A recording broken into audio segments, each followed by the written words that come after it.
这么大的地盘，这么多城市，这么多财富，让我放弃，就跟割我的心头肉一样难受。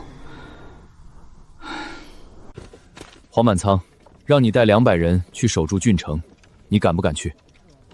敢！前段时间得到的聚气丹，让我的修为突飞猛进了一把。富贵险中求，不冒点风险，如何出头？好，我让你自己挑选200人，守住3阳郡城，以及郡城周边的几块灵田。一旦看到丁老魔的踪迹，立即逃跑，能逃多远就逃多远，钱财都可以不要。反正丁老魔更喜欢人，对于钱财这些身外之物，不是很赞重。雨山，给你找了2件漂亮衣服。主人，这些衣服太薄太娇贵了，干活的时候不耐磨，我还是穿粗布衣服更方便。对于经常下地干活的人来说，还是粗布衣服穿着更舒坦。住在这山顶上，又没有外人，就算穿了漂亮衣服，难道给那些白眼的鹅看？好吧，那我还给你找了一张雕花的大木床，还有绣花的被子。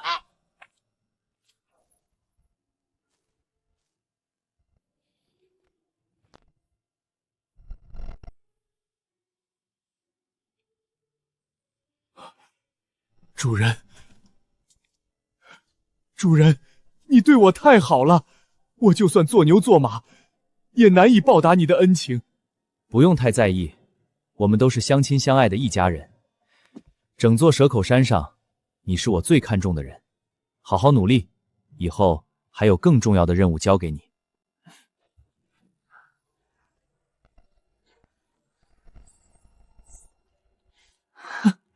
漂亮！为了这些家具，还得造一座漂亮的房子。既然有漂亮的房子，还得配上几个漂亮的丫鬟仆人。灵壤被收进葫芦里之后，现在又重新恢复了灵气。这团灵壤数量太少，只够种植1、2株灵药。究竟该种哪一株灵药？现在还是种玄元草最合适。200年的玄元草可用于炼制玄元丹，现阶段对我帮助最大。果然是一份关于炼气的传承。千机老人的传承，跟炼气也有异曲同工之妙。这2种传承相互佐证，也许我可以试着将蛇口山修复。这一整个浴室房间，应该都算是法宝的核心。蛇口山变成今天这样，主要还是因为灵气流失的原因造成的。只要持续为这件法宝补充灵气，就可以让法宝慢慢的恢复。这第一步，便是将这些繁复的纹路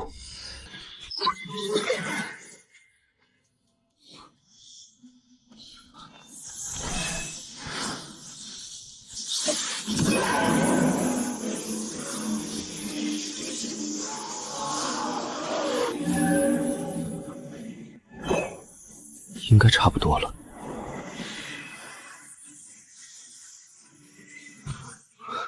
这就对了。亏了100块灵石，浴室房间确实增加了一丝丝灵气。原本打算在灵石没变成粉末之前，将灵石取出来，收进葫芦里，重新补充灵气。有了心理准备，提前收回灵石，但也只抢回了一小半。这些灵石被均匀地分散在浴室房间的每一个角落，想要快速收回并不容易。终究还是自己第一次刻画符文阵法，没经验，阵型设计的不太好。这种操作方法每次损失几十块灵石，几次之后，他葫芦里就只剩下几十块灵石。大部分灵石还是上次变成尘埃在那间密室里偷来的。如今灵石用尽，又有点怀念那间密室了。3阳郡都没人了。想换灵石，还得去青州城。不过到时候这个野生炼丹师的身份有可能会暴露。也许卖粮是一个很好的法子，至少比卖丹药强多了。计划以后要去一趟青州城，那边修仙者多，更容易换到灵石。青州高手如云，丁老魔又暗中潜伏，还是得稳妥些，多做准备。最近太忙，这空间陆地也没扩大，种了这么多灵药。都快挤不下了，长高了很多，起码增加了10来年药龄。种在灵乳中，再加上浇水，大约可以达到100倍的生长速度。一株玄元草从播种到收获成熟，200年的生长时间，而在这里只需要2年就可以完成。只可惜，这些灵壤太少了。一共凑了7份炼制玄元丹的药材。在炼制第1炉的时候，还是差点就失败了。1份材料只炼出1粒丹药，一共7份材料，炼制出19粒丹药。上次在那间密室里偷了几10粒，让修为突飞猛进，提升了1大截。谁念叨我呢？宝贝鞋子还是没有开口吃东西。有时候甚至怀疑我当初是不是眼花了，但事实绝对不会骗人。当初放在密室里，可是吞吃了好多灵物的。慢慢来吧，反正修仙者从来不缺少耐心。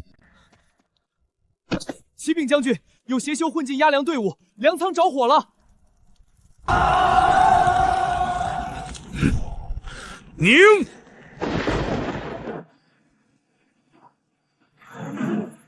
前天刚运过来的一大批行军丸全都被烧掉了，还躺着10几具士兵尸体，全身血液全都被吸干，明显是邪修手段。又没抓住人吗？没抓住，我们赶来的时候，守粮仓的人已经死光了，这里也着火了。想尽办法也要把这个邪修给揪出来。是。可是将军，咱们又没粮了，剩下的粮食只能支撑2、3天。把这些丹药分发下去，这2天万妖国肯定会趁机前来攻打，打个仗还要老子倒贴丹药，竟是亏本买卖。是司马懿从京城寄过来的书信。据信上所说，司马懿又升官了。这家伙自从筑基之后就被齐王推荐升了官儿，就那么不大不小的一个官儿，他反反复复升上去又被贬下来，升上去又贬下来，期间还坐了好几次的牢。也不是司马懿故意要跟整个官场为敌，他仅仅是坚守本心，独善其身，不想祸害人罢了。还是挺佩服司马懿这种人的，经历了这么多挫折，碰得焦头烂额，也没想过要同流合污。我有可能又要升官了，我什么都没干，这官运可比司马懿亨通。三阳郡被丁老魔毁了，仅存的下轴手痴痴傻傻在家中调养。隆兴圣皇帝不知道抽了什么风，说是要给天下仙士平等的机会，要任用最适合的人选。需要有实际农耕经验的郡守，最好养过猪，砍过柴，擅长种地，亲自。皮肤不能太白，最好是黑一点，朴素一点，显得更亲民。隆兴圣皇帝的这个任用条件，就差没有直接写上我的大名了。原来我也是那种几千年才出一个，万里挑一的人才。既然是鸡哥他爹的意思，那就勉为其难给个面子吧。原来现在整个大周王朝都不太平，不仅南边在跟万妖国战斗，西边与桃山国，东边跟海妖族都在战斗。唉，幸亏我不是皇帝老子，不用操这份心。就这样的烂摊子，鸡哥的那些兄长们居然还抢着要，真是搞不懂他们。原本三阳郡是属于夏家碗里的一块肉，现在被隆兴圣皇帝强行喂到我嘴里，夏家可能会恨上我。奉天承运，皇帝诏曰，命二狗子为郡守，钦此。不过这一次升官之后，除了手下的一批人，再没有任何人来祝贺。三阳郡的官员全都死了，这样倒也好，正合了我的意。手底下能用的人不多，首先把郡城的位置暂时交给黄老财。马上就要开春了，整个三阳郡这一大片土地都无人耕种，只能学习丁老魔，把自己打造成三阳郡的青天大老爷，吸引其他地方的人来这里定居。乡亲们，三阳郡守仁德无双，只收2成地租啊！啥？只收2成地租？这是真的？那还有假？赶紧收拾东西，去三阳郡！对，去三阳郡，快走！大家都不要着急，排好队，每个人都有，小心烫。都是给我们的。这秋月在这方面确实很擅长，让所有人都如沐春风。当然了，管够。在春寒料峭中感受到家的温暖。为了提高耕作的效率，我从千机老人的传承中学会一种耕地器械的炼制。这种器械有用炼器的方法炼制而成，只要安上灵石之后，就能在地里飞快奔跑。只要把这些灵石在耗尽之前取出来，收进葫芦里，重新补充灵气，就能一直循环使用，几乎没有消耗。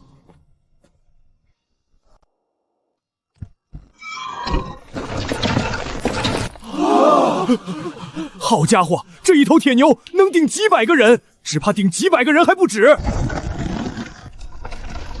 人总是要吃饭、喝水、睡觉、撒尿，这头铁牛可以不眠不休，一直干活。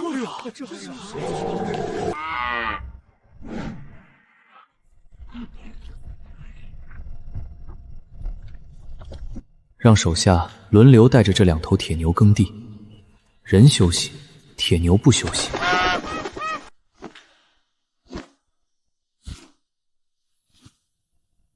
整个青州还没有从上一次的动乱中恢复元气，人烟稀少，一个邪修就能害死几10万人口。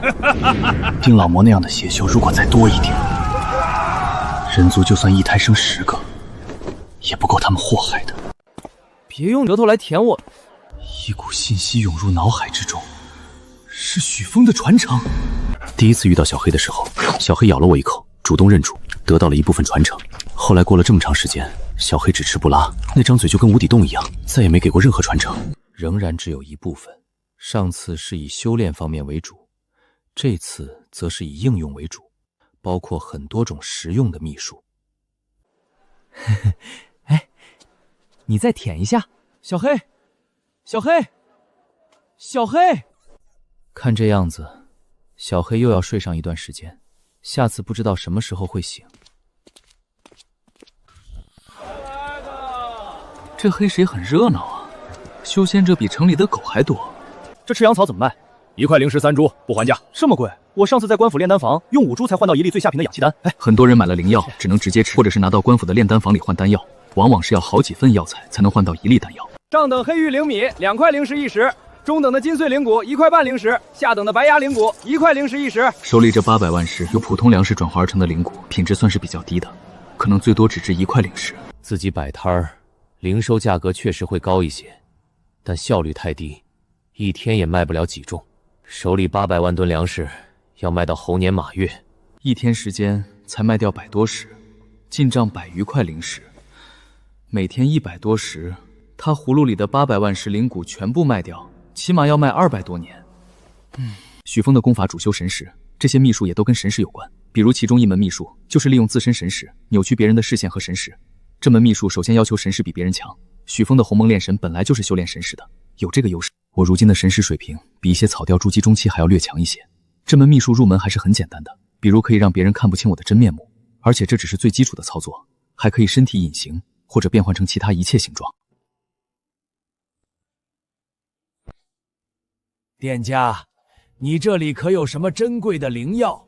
本店经营多年，各种宝物自然是积攒了很多，就看道友有没有足够多的灵石。灵石是没有的，但老夫不缺丹药，怎么样？道友需要些什么样的灵药？本店积累还是挺丰富的。200年的玄元草有多少？有23株，不过这些灵药拿到炼丹房是可以直接换到玄元丹的。如果普通的培元丹、聚气丹，我们可不换。200年才能成熟的药材，往往需要好几代人的努力才能培育出来，存世并不多。这个自然，你把这些灵药拿到炼丹房，能换到几粒玄元丹？正常情况下，炼丹房里5株玄元草能换到1粒玄元丹。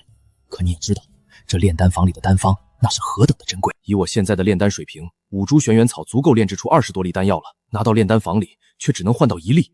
炼丹的暴利还在一次次突破我的想象。现在看来，炼丹的收入并不比抢劫偷东西差。幸亏上次吃到这最后几颗玄元丹的时候，抠门的毛病又犯了，留下几颗没舍得吃，今天正好派上用场。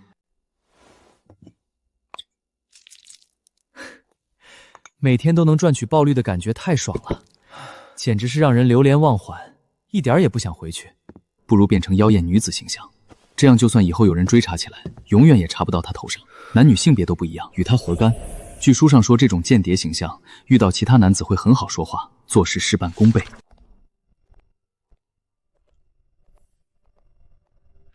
夏掌柜，原来是蝴蝶仙子，你来的正好。这位道友愿出高价求购一批丹药。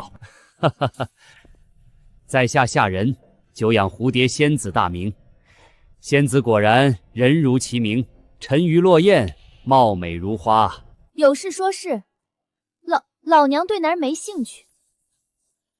好，蝴蝶仙子果然快言快语。我想购买一批丹药，不知道仙子手里有些什么品种，有多少货？你如果不明白，可以去炼丹房里看一眼。官府炼丹房里有的丹药，我这里都有。不认识，没有印象。不过青州城大人物不少，我并不是全部认识。炼丹房平时对外销售丹药，除了价格高，还会严格控制丹药的数量。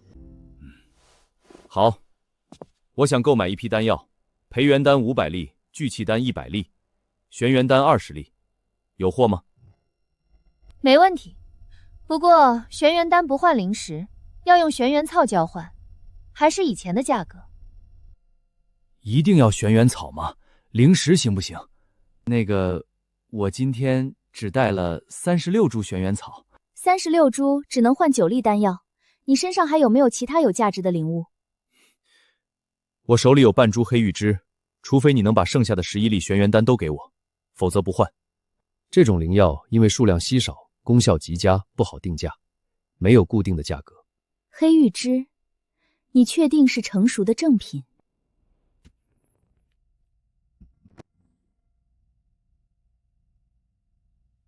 好，成交。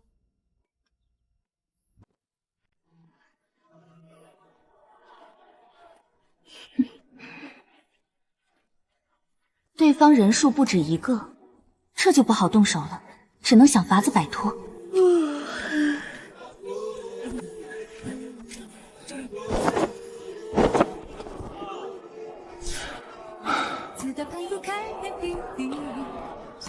哎，又有新的悬赏布告了，据说是这个女修私调卖丹药，触犯了大周律，犯了死罪。任何人能提供蝴蝶仙子线索的，重奖励玄元丹3粒。那个叫做蝴蝶的女修，抓住了没？启禀大人，自从上次完成交易之后，这个蝴蝶仙子就消失了，再也没在人前出现过。属下原本想着顺藤摸瓜，将盗卖丹药的团伙全部揪出来，没想到反被其逃脱。照理来说，整个青州的筑基女修数量并不多，几乎将所有女修都排查了，也没能找到此人。不知道这个人从什么地方冒出来的，又怎么突然就消失无踪的？炼丹房那边你调查的如何了？炼丹房那边，属下经过调查，确实也查出一些眉目。说来看看。有些事情大家都心知肚明，如果非要摆到桌面上，大家脸面上都不好看。赵正勾结炼丹师，虚报炼丹出丹率，将瞒下来的丹药偷偷倒卖。李明以次充好，调换灵药。你把这些调查资料整理一份，交给我，不用对外声张了。手上还是要拿着这份证据，没准什么时候就能用上。此事到此为止，不用再继续调查了。那个蝴蝶仙子也不查了？不用。就算查出来，你找到此人，确定能处理他？能够倒卖这么多丹药，背景绝对很深厚。到时候查出来，大家面子上都不好看。依大周律处斩蝴蝶仙子，肯定得罪其背后的势力。若是不处理，又不好交代。查出来反而是把自己架到火上烤，两头为难。不过也要借这次机会敲打一下大家，让各家都管好自己的人，悄悄的发财就可以了，不要太张扬，闹得满城风雨，最后大家面子上都不好看。是。这次赚的实在太多，完全被巨大的财富冲得头昏脑胀。将近4000块灵石，还有几十株玄元草，攒下200多粒玄元丹。最重要的是，这半株黑玉枝上还带着少许粉末一样的种子。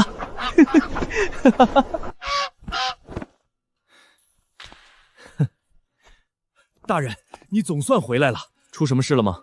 青州府派了一名大人过来，要从我们这里征粮，征民夫徭役。人已经来了10多天，拿着青州府的文书，一直守在这里要人要粮。你不在家，我无法决断，只能说尽好话，先把人哄着。整个三阳郡的人都死光了，青州府又不是不知道，还向我这里要人要粮。来，你就是张郡守，你又是谁？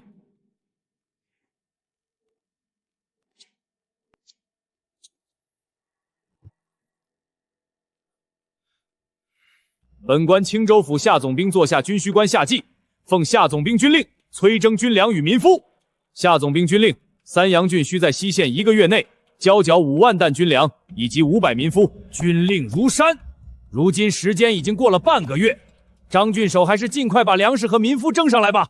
夏总兵难道不知，我们三阳郡刚刚遭了大难，人都死光了，如今正值百废待兴之际，哪里还有粮食和人口？这个我可管不着，本官只是奉令行事，1个月内必须见到粮食和民夫。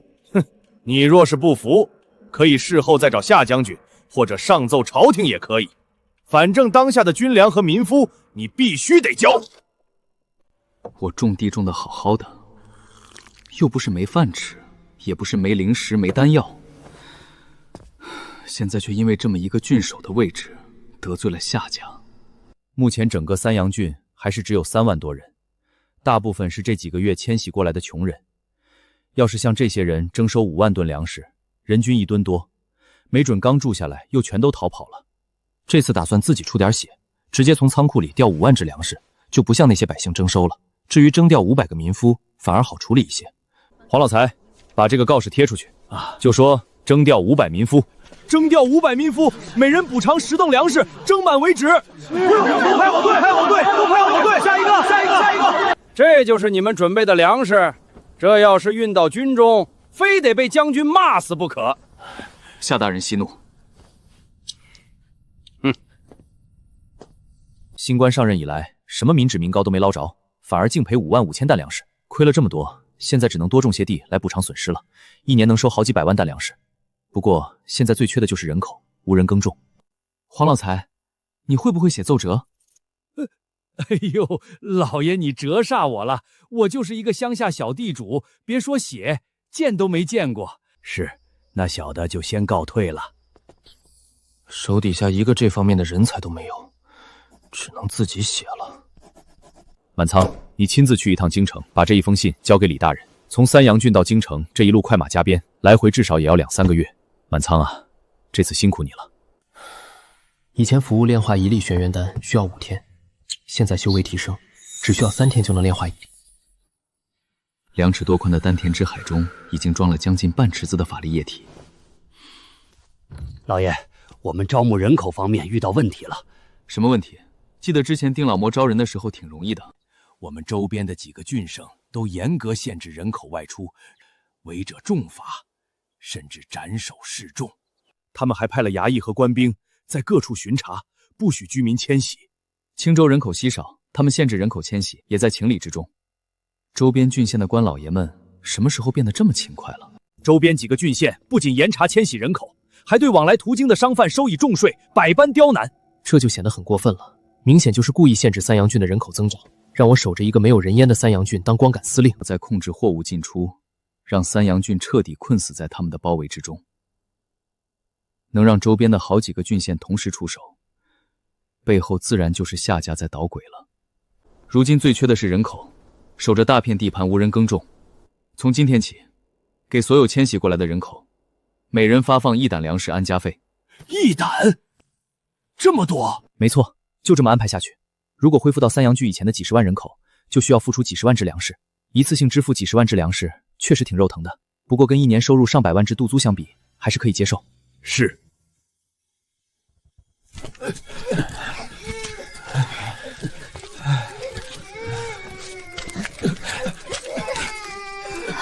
不哭，不哭。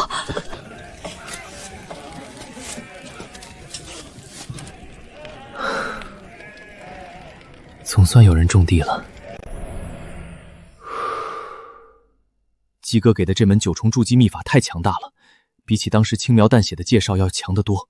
如果一直这么修炼下去，好像没有极限。现在已经突破到了筑基中期，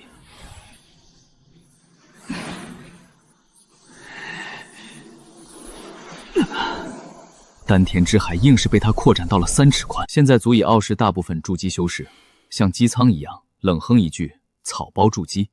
丹田被拓宽之后，原本已经装了半池子的法力液体就显得不够，只剩下底部浅浅的一滩。如果丹田之海扩张到9尺，或者如常灵儿所说的好几丈，那得多少法力才能装满？主人，做饭这种小事就让我来吧。不用，我自己来。主人，我最近又学会了好几道拿手小菜，让我做给你尝尝味道。不用了，你每天干活都那么辛苦，还是多休息吧。做饭这点小事我自己来。我怕在菜里吃到鼻屎，就算吃不到鼻屎，反而更不放心。无论如何，是不能再吃雨山做的菜了。亏我以前还吃了好几年。不过转念一想，再差也差不过猪食，这些年还是学了不少坏毛病，矫情了。你实在想帮忙，就给我烧火。好呢。不错，确实不错。雨山，你也来一串。主人，你对我太好了。我们是一家人嘛。你喝酒吗？这酒像刀子一样烧着喉咙，真畅快。没想到雨山竟然还是个爱喝酒的。雨山，我一直忘记问了，你家里有几口人啊？我们是一个小部落，一共只有几百号人口。族长是筑基修为，我有一个从小一起长大的青梅竹马，长大后我们就成婚了，还生下了一个孩子。我千疮百孔的良心上，竟然生出那么一丝丝罪恶感。我的青梅竹马叫做雨熙，是我们部落最漂亮的女人，当时好多人追求她，最后还是嫁给了我。还有我家的孩子长得就特别像他娘，比我漂亮，有一身洁白无瑕的羽毛。你家里过得那么好，当时为什么要孤身来大周干这么危险的事儿？在家守着老婆孩子热炕炉多好。往事不堪回首，一时痴成千古恨。那一天，我家孩子刚学会喊爸爸，我正欣喜若狂。族长把我叫到家中，安排我出使这项任务。好了好了，不哭了。你想家人，下次我们把家人都接过来。不，我不想家，一点儿也不想。我眼睛刚才被烟熏到了。真的不想，一家人团圆多好。不想，小孩太烦人了，媳妇儿整天唠唠叨叨，埋怨我没出息。还是这里最好，我不想家。好酒，这酒在肚子里就像一团火焰在燃烧。主人，你要不要尝点酒？很好喝的。不，我喝不惯。雨山，我另外还有一个好地方，也打算交给你，你想不想去看一下？主人这么看重，我当然要去看一下。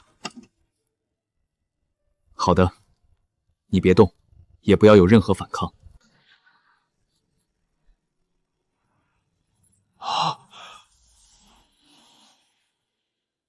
雨山，以后这一块地盘也属于你了。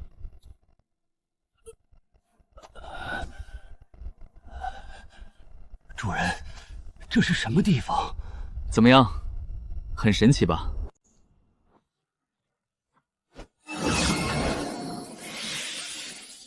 随着修为实力提升，掌控能力更强，每次损失的灵石越来越少。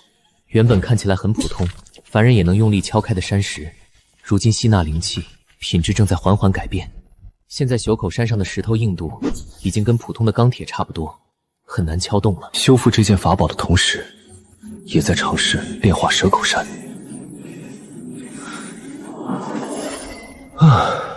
至于调动法宝，现在还不敢尝试。由于蛇口山的特殊性，拥有长灵儿这么一个器灵，对神识的要求稍微小一点点，但对法力的消耗无法投机取巧。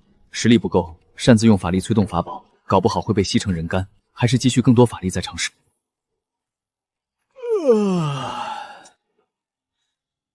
只有一个雨山，葫芦里和蛇口山上都需要雨山干活，只能两边换着来了。雨山，别动！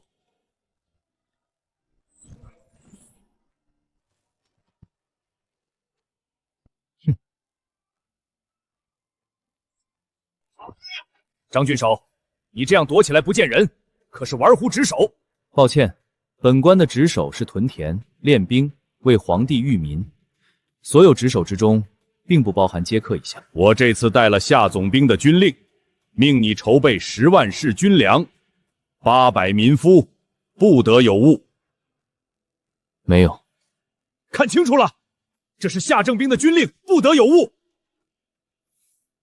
听清楚了，我说没有。我又不瞎。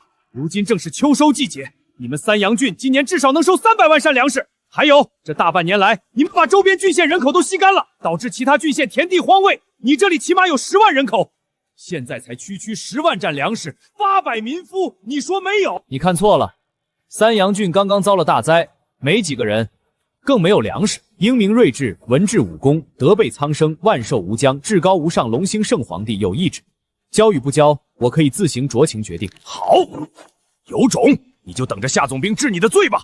原本葫芦里有800万石粮食，蛇口山存有100万石，还没消耗掉多少，现在又增加100万石，收上来的这1万镇粮食，可是一粒也没有贪污，全都炼制成行军丸，我亲自押送到青州城。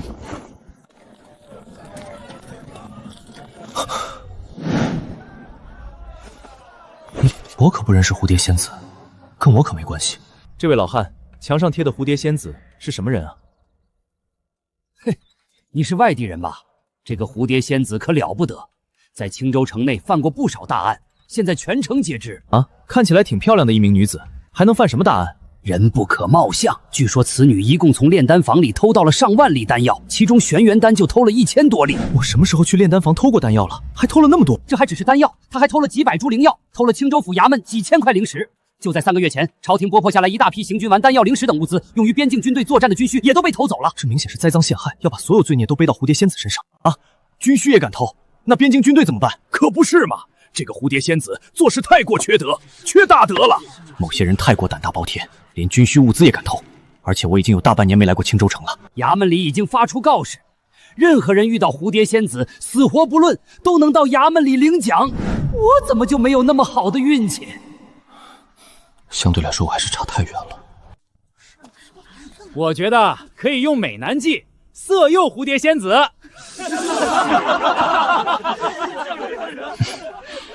也不知道此人从哪里来的自信。这位道友有没有兴趣一起行动？可是有5粒玄元丹的中奖。算了，我本事戚微，就不来扯各位的后腿了。别的东西还好，暂时拼拼凑凑还勉强能用几年。小漏是这样的，翻10倍。像食盐这种必需品，则是不买不行。好多人没有盐吃，身体都浮肿了。想多买点儿，人家不卖了。偏偏整个青州城还只有这一家专门卖盐的大商行，其他小杂货店的少量食盐都是从夏家这里买的。既然花钱人家也不愿意卖，那我只能剑走偏锋了。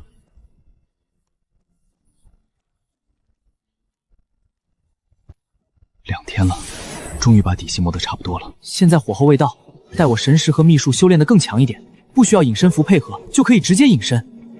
许峰这门秘术深得我的心意，也不知道许峰当年修炼这种秘术是用来干嘛的。粗略估算了一下，这些盐大概有200石左右。就算把这200多石盐全部搬回去，我有10万人口，最多也只能吃1-2个月。就算是对自己没用的东西，总不能浪费吧？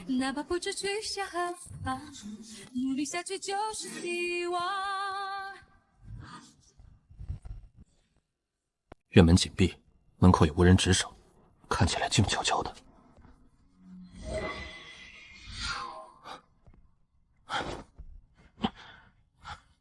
以前没进来过，也不清楚物资会藏在哪一栋房屋里。不过在某些方面我似乎极有天赋，又加上丰富的经验，一眼就能分辨出什么样的房子是存放物品的仓库，什么房子是住人的。果然是一座很大的仓库，里面堆满了麻袋、木箱、箩筐等物品。仓库里堆满了一排排麻袋，里面装的都是盐，大概有1000石左右。把这些盐搬回去，总算能让三阳州撑一段时间了。看这个样式，应该是战场上官兵穿的兵甲。被蝴蝶仙子偷走的大量军需物品，原来都藏在这里。这个锅不能白背。夏兄，定金我们已经付过了，你这批物资什么时候能送过来？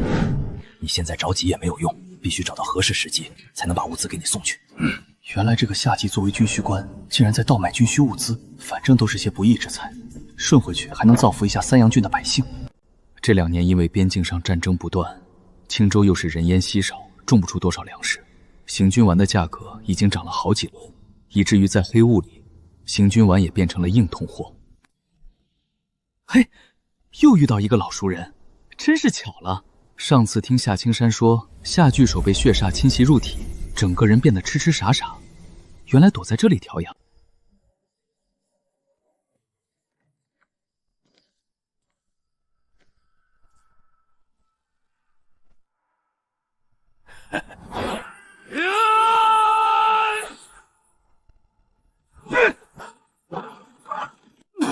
肋骨被踢断了，也不知道夏至手哪来这么大力气，而且夏至手竟然能准确看破我的隐身状态，这夏老头深不可测。更重要的是，挨了这一脚，我的身形显示出来了。幸亏来之前做了2手准备，用神识改变容貌，此刻看起来是一个干瘦的中年，不然的话，我作为三阳郡的郡守，堂堂筑基高手，跑这里来偷盐，以后都没脸见人了。现在整个青州人口不足，粮食产量不高，边境持续战斗，消耗量大，导致行军丸价格暴涨。自己倒是有很多库存的粮食，但炼制成行军丸需要耗费大量人力，而且还要3斗粮食才能炼制成1粒。葫芦里那些食盐原本是有点苦涩的，收进去储存之后就不苦了，还带了一些灵气。老爷，有你的信。除了司马懿，应该没人给自己写信。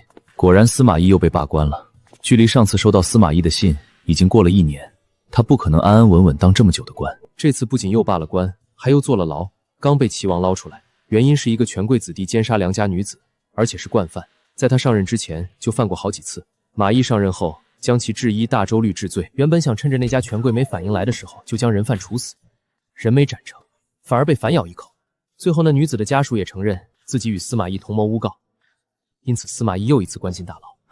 司马懿说今年很多地方收成不好，又要打仗，整个大周王朝都缺粮，今年冬天可能又会有流民作乱。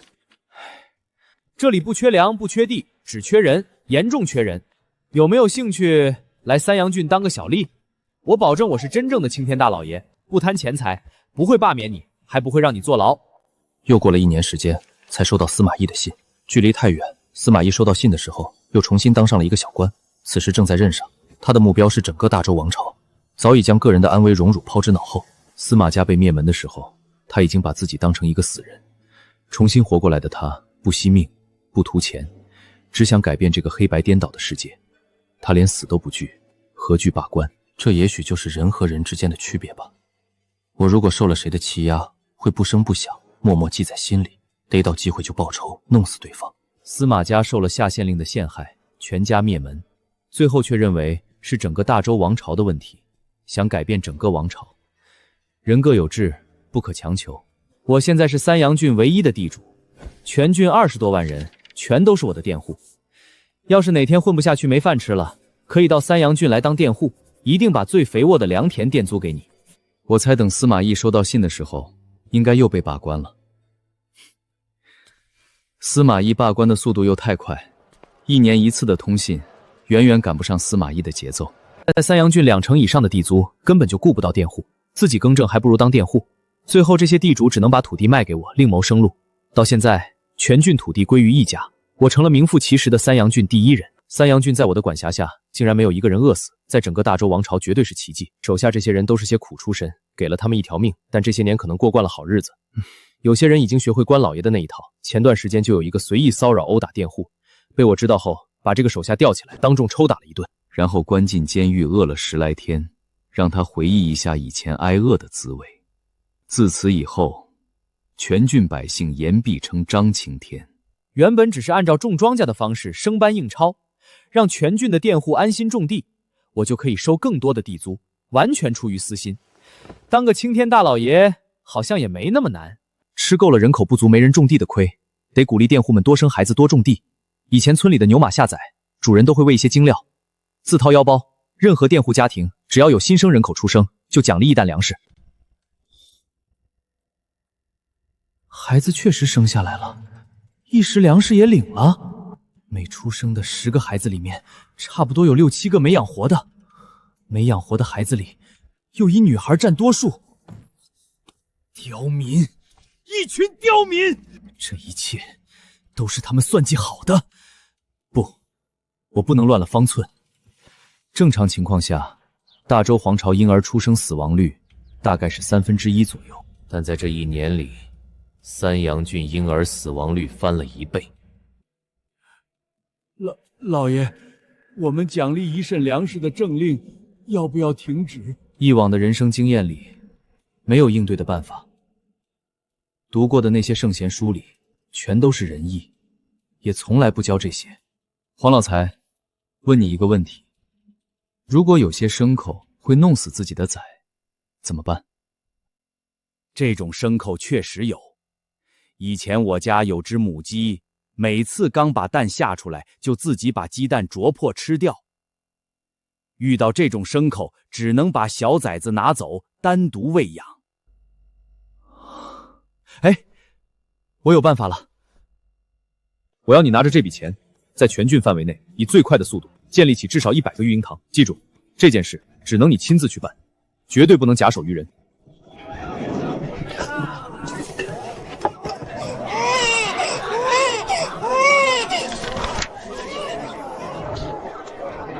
走，去那边看看。快，这边，快！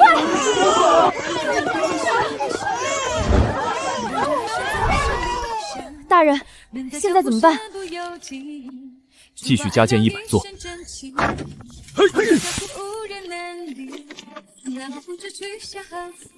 来，张嘴，乖乖。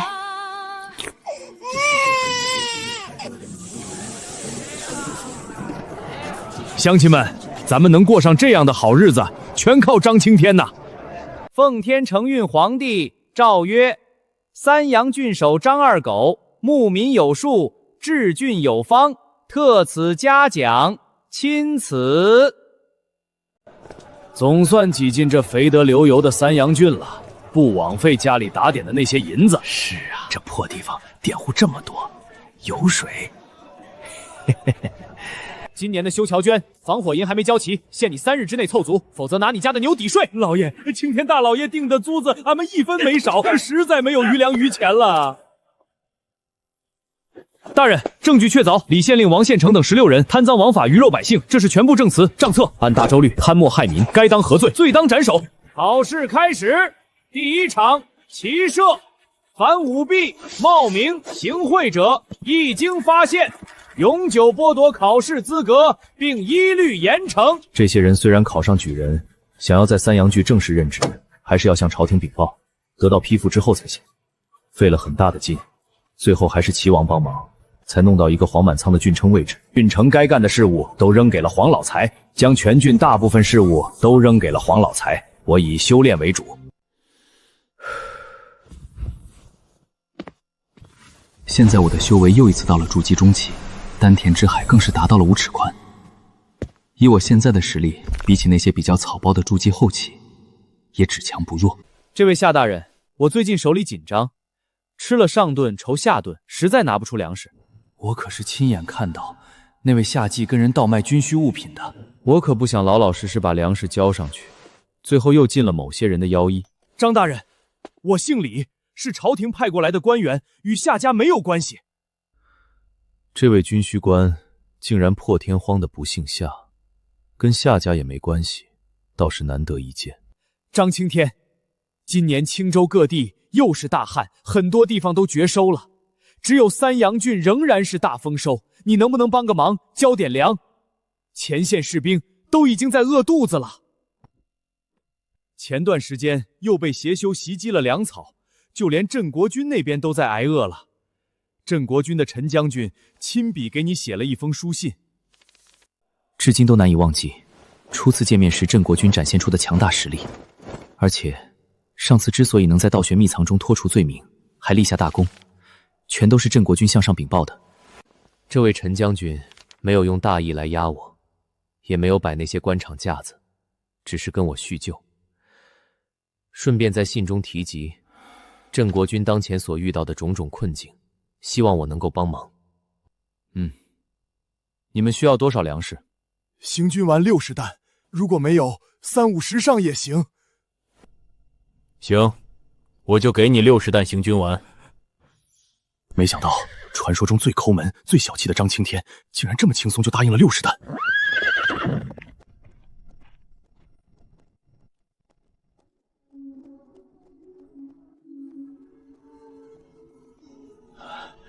终于到了。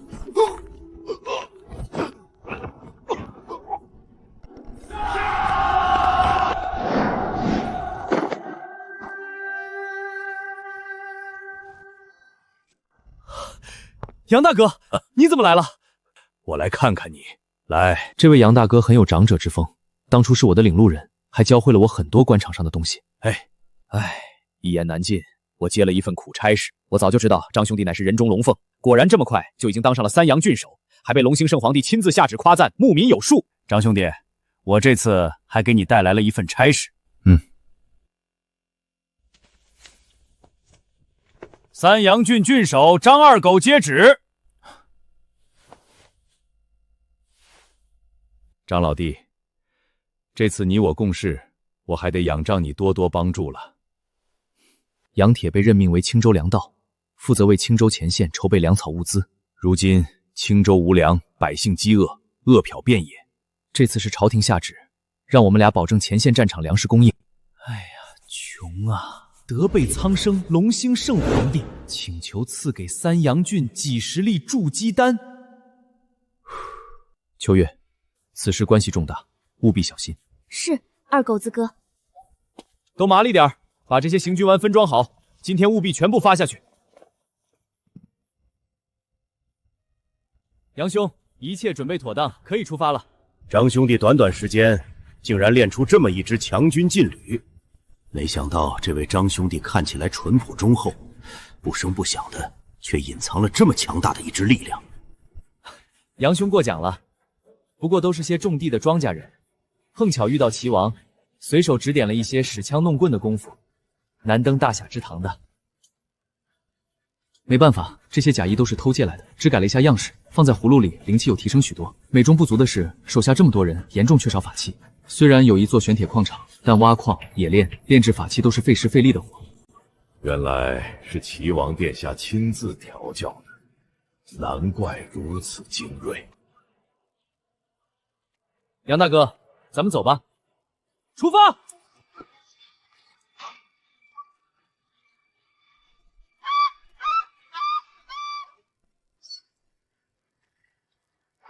这些村民看到官兵竟然都不害怕，不但没有逃避躲藏，还有很多人站在道旁围观，甚至还有些村民会给士兵送茶水、送鸡蛋。这些民夫都不是白干的，干完活都能领到粮食。大部分旱灾，只要人力提前有所准备，都还是能扛过去的。就算扛不过，也能减轻旱灾带来的影响。只是整个大周王朝的官府，没有几个人愿意这么干。二狗子现在所做的一切，不正是我少年时的梦想，是一直想做却没能做成的事。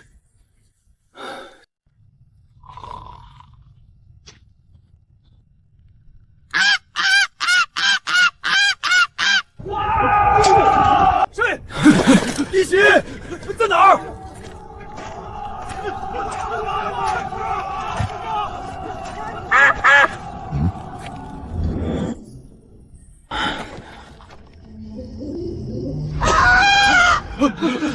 又是一个敌人也没发现。晚上没睡好，白天没精神。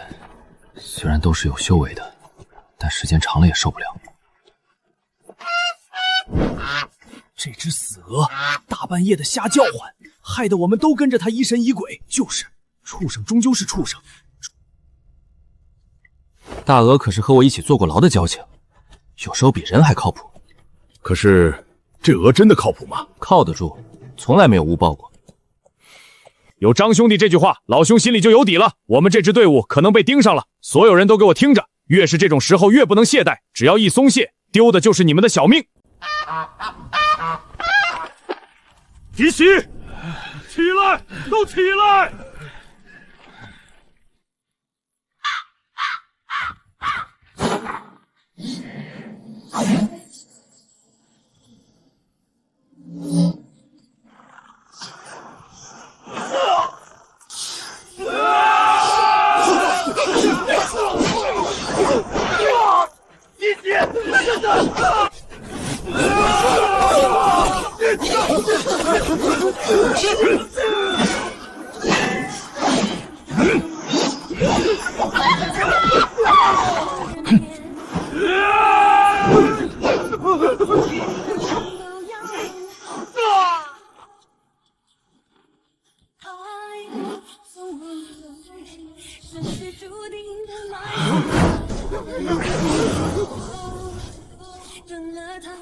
应该是他们有什么能够隐身的宝物啊，肯定还在这里。那些黑衣修士实力不是很强，应该跑得没这么快。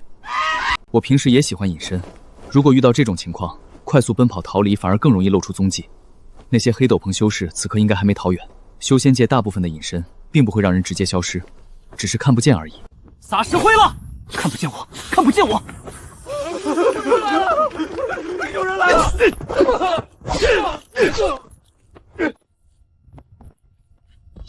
这个斗篷是一件法袍，材质是一种皮料，上面镌刻有很多复杂的阵法。这些黑斗篷人之所以能隐身，连我的神识都无法发现，应该和这件斗篷有很大关系。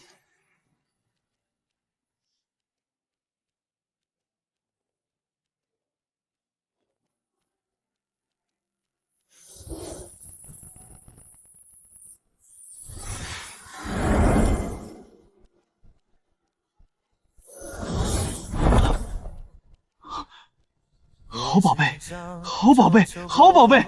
刚才出手太重，为了斩杀敌人，把斗篷都斩烂了，损失了1个亿。以后遇到比较草包的敌人，一定要先看清对方身上什么东西最值钱，下手要留点余地。这些人都是投靠了万妖国的邪修，也可以称之为人间，潜伏在大周王朝这边，专门干一些刺探情报、偷袭、暗杀、截断粮草、制造内乱之类的活。据他们交代，他们只是潜伏人间中的一支，至于其他队伍，他们都是单线联系，相互并没有交集，不了解。二狗子，这次真是多亏了你啊！要不是你，我们恐怕都要交代在这儿了。这是一枚筑基丹，是我特意为你准备的，你一定要收。为了那草包筑气说这句挂饰，在我眼里不过是插标卖首罢。从丹田之海5寸，不敢跟人说，一直默默修炼到今天的5尺丹田。杨大哥，我问你一个事儿，如果一个筑基修士的丹田之海有5尺宽，算什么水平？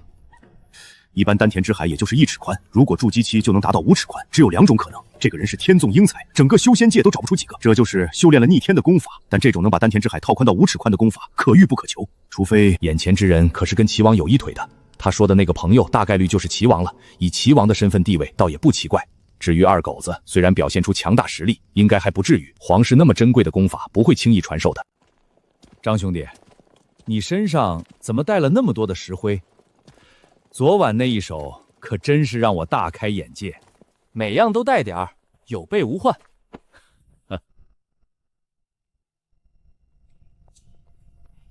眼前这道雄伟的城墙，正是这些不起眼的民夫经过无数年时间修建而成。快点，快点！不修完这一段，谁也别想休息吃饭。万妖国的妖人从这个缺口冲进来，谁都别想活。走，快！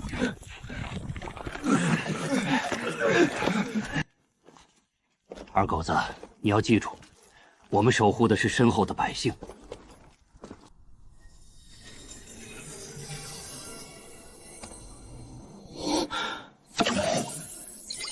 在千机老人的传承中，看到过这种灵弩的炼制方法。这种灵弩最大的一个优点，就是消耗灵石为动力，普通人也能使用。如果在没有灵石的情况下，修仙者往里面输入法力，也能推动灵弩。原来千机老人的这一门手艺并没有完全消失，在大周王朝仍然有保存。张兄弟对这种灵弩感兴趣？就是觉得做工挺精妙的，多看几眼。对这些也不太懂。这可是朝廷专管炼器的降造鱼亲自打造。粮草可曾送到？回将军，末将押送粮草，已至城下。好，你且在此等候，我去就回。你们这次送来的粮食算是解了燃眉之急，但前线战场的人太多了，这点粮食根本就吃不了几天。哎，仅仅是我负责的这一段，就有几万民夫、几千士兵、100多镇国军，一天也要消耗几万斤草料，多少还得让他们尝点粮食的味儿。这一次，朝廷从各地运来一批物资，包括1万粒丹药、2万块灵石、500石行军丸。当他们到青州府接收的时候，各种物资已经少了2/3，1万粒丹药只剩下3000多粒，还以次充好，轩辕丹变成了聚气丹，聚气丹成了培元丹。原来大家早就适应了，只有我一个人大惊小怪。杨铁、张二狗，我这次需要你们俩帮个忙。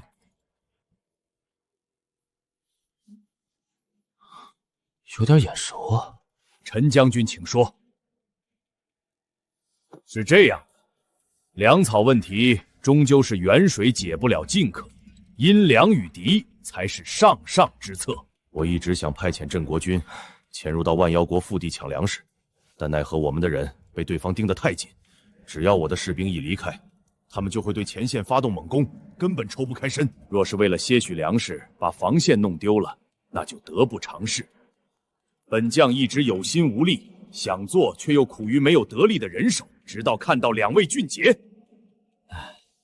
深入敌后并非易事，咱们还是从长计议，不必急于一时。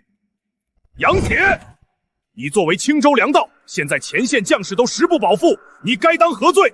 还有朝廷拨付下来的粮食军资为何少了2/3？你又该当何罪？若是哪一天因粮食不够吃而发生哗变，本将也只能借你人头一用了。有些事情就是这样，不追究的时候，你好大家好；但如果想要向你发难，你过去所做的一切，无论好坏，都会成为罪证。而且大周史上因为粮食问题斩杀粮官以安抚军心的例子还真不少，效果也是立竿见影的。启禀将军，我愿深入敌后，哪怕肝脑涂地，也要为大周尽忠。当然，此行并不是让你们去送死，我会想尽一切办法护你们周全。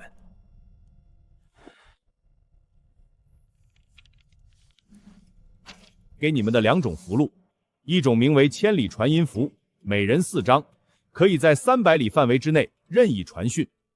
剩下的那1张是给你们保命的，名为千里挪移符。这些符箓就跟大周官府一个德行，说是千里传音符，也就能传个180-80里；说是千里挪移符，实际上也就只能挪个30-40里。这要是在战场上，不定要耽误多少事儿呢？接下来的10天里，我们每天都会主动攻打万妖国，给你们创造机会。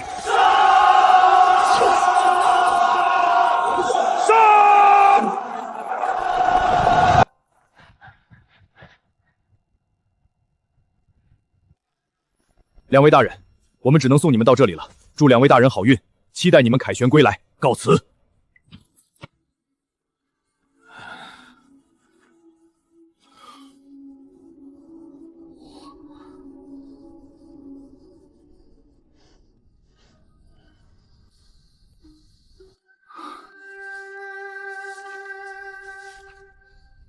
再往前30里，就有一处万妖国的仓库。我们脚步如果快一点，今晚就能赶到。还是先在附近看一看哪个地方最安全，随便弄点物资，找个安全的地方躲起来，躲个5、6、7、8天，然后就可以回去交差了。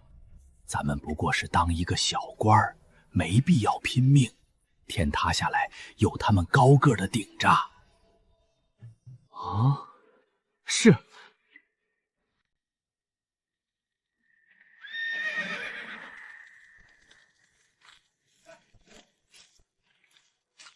这大周的军队怎么突然变得这么厉害？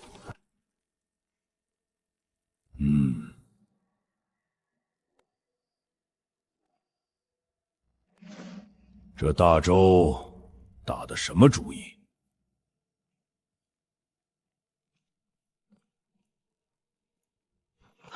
熊将军，大周那边的邪修传来情报。什么情报？邪修人间又从大周王朝那边倒卖了一批军需物资，准备过一段时间找到机会就送过来。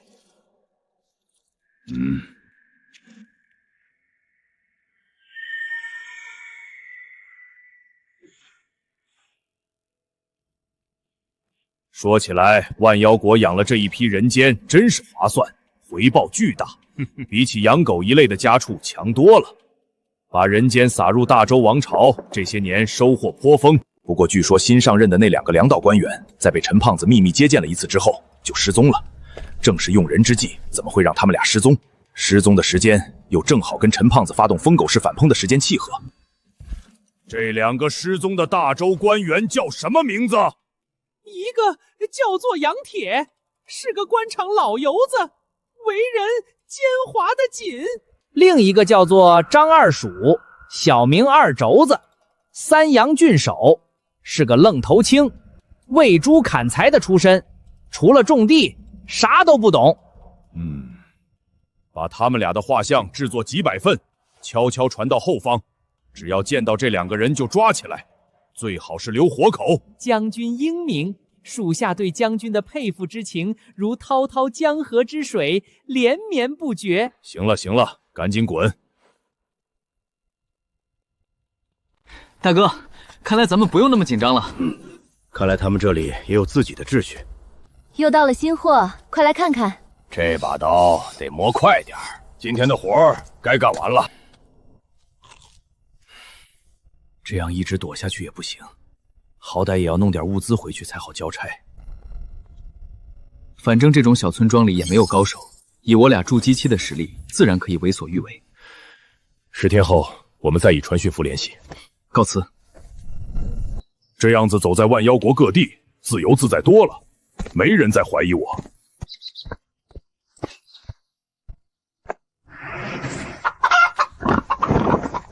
羽山，我到万妖国来了，你想不想回老家看看？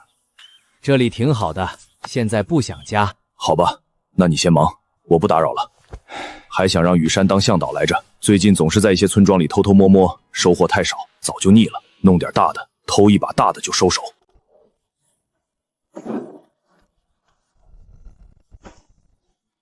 走你！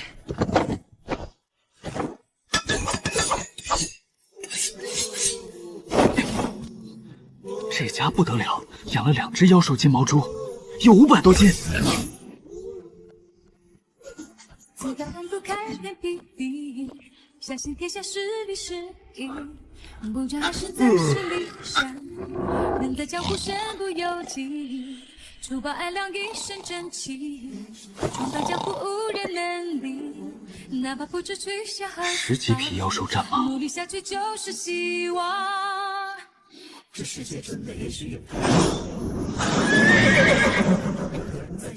勉强塞满了30多个，如果后续找不到其他物品，这样回去也可以勉强交差了。我不过是一个小官，江山也不是我的，没必要冒这个险。站住！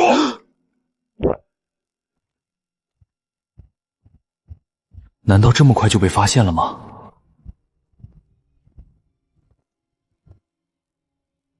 你走那么快干嘛？你被征召了，跟我们去干一趟活。你还有你，过来，被征用了。原来万妖国也有强行征民夫的习惯。看这方向是要往大周那边去。官爷，我上有老下有小，能不能放我们回去？小队长，我好怕。怂货，放心，死不了。老子又不是来找死的，前面有人接应。来，走，不许喧哗，不许大惊小怪。没想到绕了一圈又回来了。哇，从第一眼就感觉这个人有点面熟，终于想起来了。此人当时从那位姓夏的军需官手里购买物资，原来竟然是万妖国的奸细，每人扛一只大麻袋就走。轻点，不要发出声音。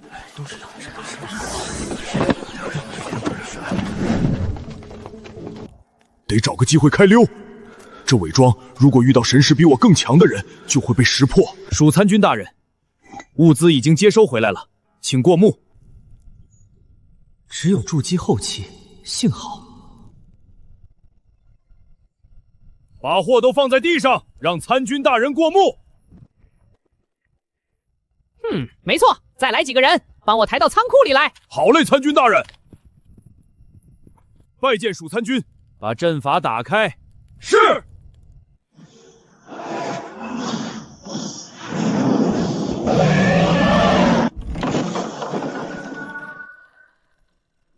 东西都搬进来。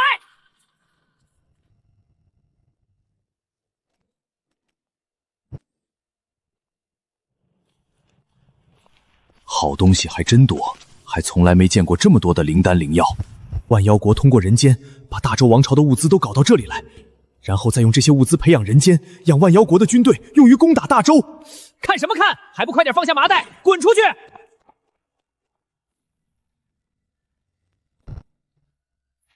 这里没你们的事儿了，散去吧。是。长官，我家中还有老母要侍奉，现在可以回家了吗？既然来都来了，还回什么家？你要实在想念家人，我让人把你家里人都接过来，都听明白了吗？好，既然没人想家，明天早上去前线修造工程器具。万妖国跟大周王朝只是种族不同，很多规则都差不多。这些没实力的妖人，跟大周王朝的电牧差不多。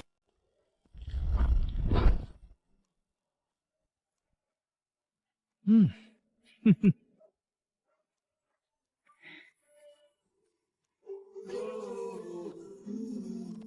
啊！拜见参军大人。把门打开。是。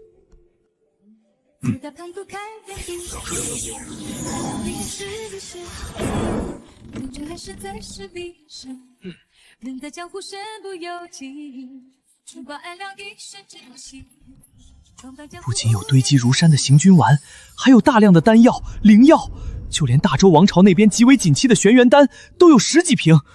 妖人果然罪大恶极，把这么多好东西放在仓库里吃灰。幸亏我今天来了，那么多的假医法器，看款式全都是大周王朝那边倒卖过来的。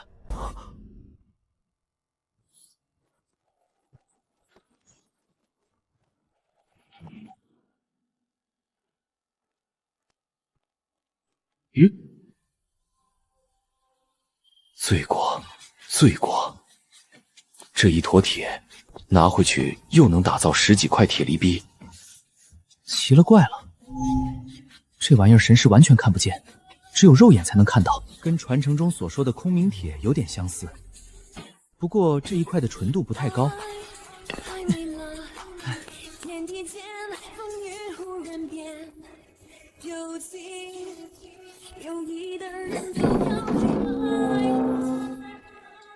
二好子，啊！